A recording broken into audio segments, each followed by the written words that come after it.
transport routier. Il me semble que ça circule en plus grand nombre que les bateaux et tout ce qui est trafic maritime en fait.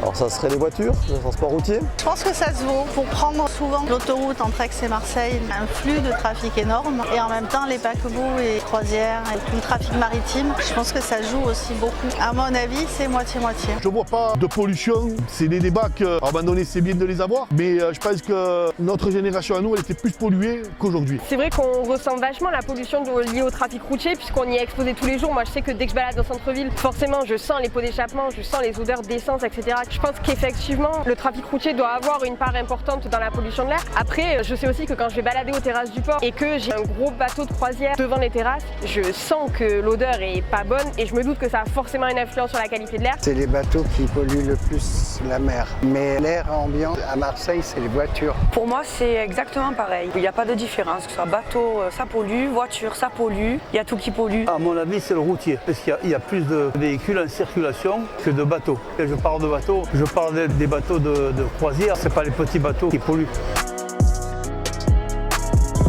Alors sur la pollution de l'air, tout dépend finalement des situations et là où on va se trouver. Parce que finalement l'exposition à une pollution, ça va dépendre de sa proximité, de la proximité à sa source. Donc quand on se situe dans un centre-ville, bien évidemment on est plus exposé à la pollution automobile puisqu'on est directement en proximité justement des voies routières et on va être assez proche des échappements des voitures.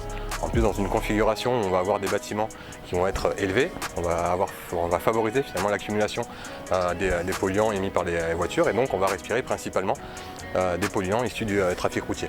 En revanche, lorsqu'on va être en proximité d'un port et donc là où on va avoir des navires qui sont en escale, on peut être soumis effectivement à une pollution portuaire qui peut être assez conséquente.